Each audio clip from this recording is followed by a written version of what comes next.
ଚିନ୍ତାରୁ ମୁକ୍ତି ପାଇବାର ଉପାୟ ଭାଗ 70।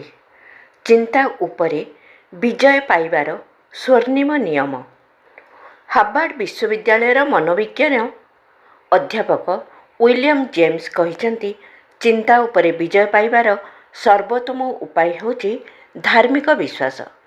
ବାସ୍ତବରେ ଆନନ୍ଦଧାମ ପରମପ୍ରଭୁ ପରମାତ୍ମାଙ୍କର ଭକ୍ତି, ତାଙ୍କର ଭଜନ କୀର୍ତ୍ତନ, ତାଙ୍କର ଗୁଣଗାନ, ସତ୍ସଙ୍ଗ ଇତ୍ୟାଦି ସତ୍କର୍ମରେ ଲୀନ ହେବା ସାଂସାରିକ ଚିନ୍ତାରୁ ମୁକ୍ତ ହେବାର ସର୍ବଶ୍ରେଷ୍ଠ ପନ୍ଥା ଅଟେ। ଭକ୍ତି ଆନନ୍ଦ ଲାଭର ଏକ ମାର୍ଗ, ଯାହା ସ୍ଥାୟୀ ଏବଂ ବ୍ୟାପକ ସୁଖଶାନ୍ତି ପ୍ରଦାନ କରିଥାଏ। ଭକ୍ତ ସଂସାରକୁ ଈଶ୍ୱରମୟ ଦେଖେ। ଯେଉଁ ବ୍ୟକ୍ତି ସଂସାରକୁ ମୈତ୍ରୀ ଭାବରେ ଦେଖିଥାଏ, ତାହା ଉପରେ ଈଶ୍ୱର ମଧ୍ୟ ପ୍ରେମ ବର୍ଷା କରିଥାନ୍ତି। ପ୍ରସନ୍ନତା, ଧୈର୍ଯ୍ୟ, ଆଶା, ପ୍ରଶାନ୍ତି, ଶ୍ରଦ୍ଧା, ପ୍ରେମ ଓ ଆନନ୍ଦ ଏହିସବୁ ଲକ୍ଷଣଯୁକ୍ତ ମନୁଷ୍ୟ ନୈସର୍ଗିକ ସ୍ୱଭାବଯୁକ୍ତ ହୋଇଥାଏ।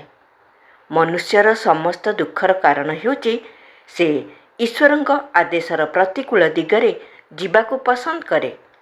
ଜଗତର ମିଥ୍ୟା ବସ୍ତୁ ପ୍ରତି ବ୍ୟର୍ଥ ମାୟା ମୋହରେ ଲିପ୍ତ ହେବା କାରଣରୁ ଈଶ୍ୱରୀୟ ପ୍ରେମ ଓ ଆନନ୍ଦର ସେହି ମାର୍ଗ ଅବରୁଦ୍ଧ ହୋଇଯାଏ।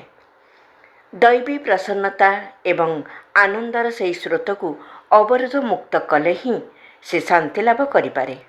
ପାପଗ୍ରସ୍ତ ମନୁଷ୍ୟର ନଜରରେ ଏ ସଂସାର ଅନ୍ଧକାରମୟ ଏବଂ ନୈରାଶ୍ୟ ପରିପୂର୍ଣ୍ଣ ଦେଖାଯାଏ। ଯେଉଁଠି ମନୋବିକାର ଓ ସ୍ୱାର୍ଥପରାୟଣତା ରହିଛି, ସେଠାରେ ମାନସିକ ନରକ ମଧ୍ୟ ରହିଛି। ଯେଉଁଠି ପବିତ୍ରତା ଓ ପ୍ରେମ ଅଛି, ସେଠାରେ ମୋକ୍ଷ ଅଛି।